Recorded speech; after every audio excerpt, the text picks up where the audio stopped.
Olá, tudo bem? Seja muito bem-vindo ao nosso projeto de educação jurídica. No vídeo de hoje, nós vamos falar de um tema muito interessante e que interessa a todas as pessoas. É o bem de família e as possibilidades de penhora deste imóvel que é destinado à residência da família. Você já ouviu falar nessa expressão, bem de família? Sabe qual é o significado jurídico dessa expressão? Que o bem de família, em regra, ele é impenhorável, mas admite sim algumas exceções e a sua casa pode ser penhorada? Vamos juntos então descobrir o que a legislação diz sobre esse assunto. Aqui no canal eu te ensino como proteger o seu patrimônio, a sua empresa e, é claro, a sua família.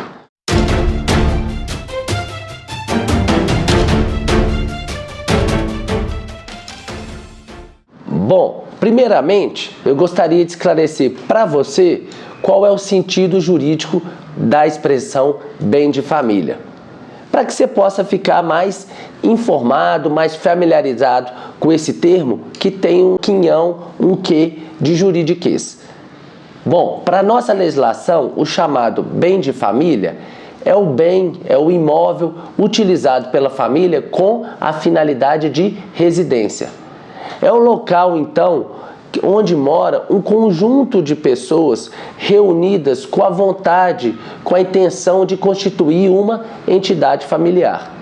Não importa o formato de família, a quantidade de pessoas e muito menos o gênero ou a orientação sexual dessas pessoas. Até porque hoje, atualmente, na nossa legislação, nós temos vários tipos de composições de famílias diferentes. E todas elas são acolhidas e amplamente reconhecidas pelo nosso sistema jurídico. Então não é esse o ponto que faz a distinguir ou não a família do bem de família, mas sim a vontade, a intenção de constituir aquele lar como uma entidade familiar para abrigar a residência daquelas pessoas.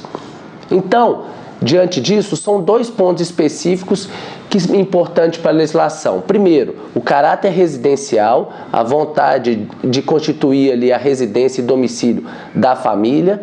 E segundo, a vontade daquele conjunto de pessoas residir naquele local com a finalidade de colocar em comum os seus bens, a sua vida, ou seja, reunir como forma de entidade familiar. A partir daí, então, a lei entende que aquele bem imóvel deve ganhar uma proteção especial que é chamada impenhorabilidade.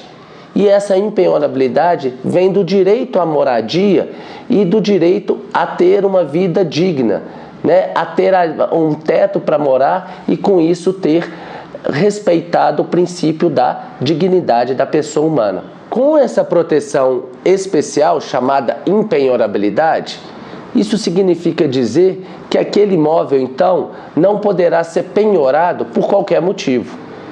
Esse imóvel não poderá ser expropriado, ou seja, tirado do dono, do proprietário, por alguma dívida que é considerada dívida de menor importância ou uma dívida comum. Existem, na verdade, dois tipos de bem de família.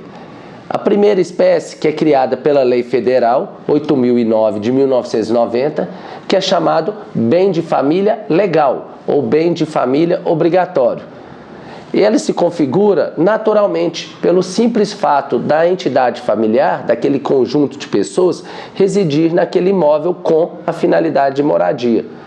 Não precisa de qualquer tipo de formalidade ou de registro para ter essa proteção, porque essa impenhorabilidade, que é essa proteção especial, vem da própria lei. A segunda modalidade do bem de família é o chamado bem de família voluntário ou bem de família convencional, que está descrito não na Lei 8.009 de 90, que é a lei do bem de família, mas sim no Código Civil, no artigo 1711 e 1722. E neste caso, a proteção decorre então de quê? Da iniciativa do próprio proprietário de escolher dentre os seus bens aquele bem que será considerado como bem de família, ou seja, vai ser a residência da entidade familiar.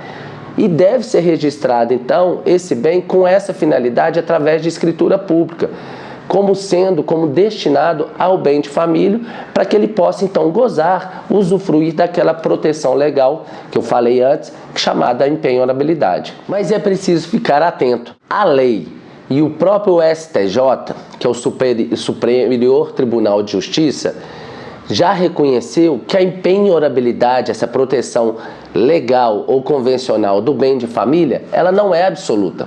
Essa proteção admite sim exceções que estão listadas de maneira típica, expressas na lei.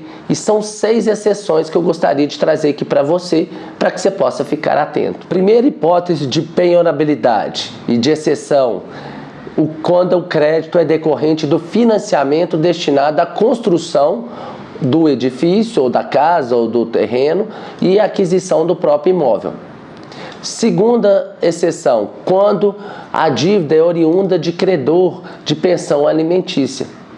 Terceira hipótese, quando há a cobrança de impostos predial ou territorial, taxas e contribuições. Quarta exceção, quando a cobrança, a execução, é feita sob a hipoteca do imóvel, que é oferecido então como garantia real. Quinta exceção, quando o imóvel foi adquirido com o produto de algum crime. E sexta e última exceção é quando a obrigação que está sendo cobrada é decorrente de fiança concedida em contrato de locação.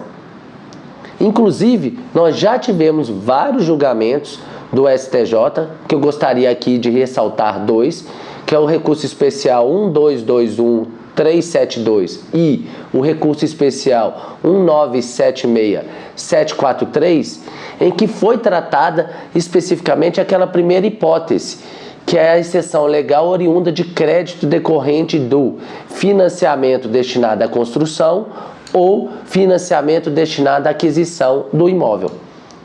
Nesses casos, o STJ já reconheceu que o imóvel considerado bem de família é sim penhorável para pagamento dessas dívidas advindas da compra do próprio imóvel ou da construção do imóvel.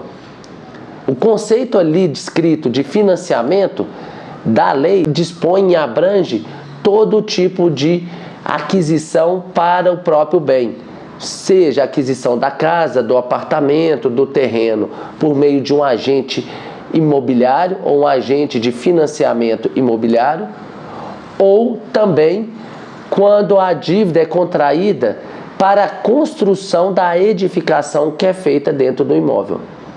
Por isso, nesses casos que eu citei, a construtora que firmou o contrato de empreitada com o proprietário do imóvel e não recebeu seus pagamentos, ela pode sim propor uma ação e pedir a penhora daquele bem que foi construído, daquele bem que ela financiou, ou seja, que ela construiu para receber depois, mesmo que ela tenha sido feita em cima de um bem considerado bem de família. O imóvel vai poder ir a leilão e o produto que vai ser arrecadado nesse leilão vai ser destinado então ao pagamento da construtora ou da empreiteira.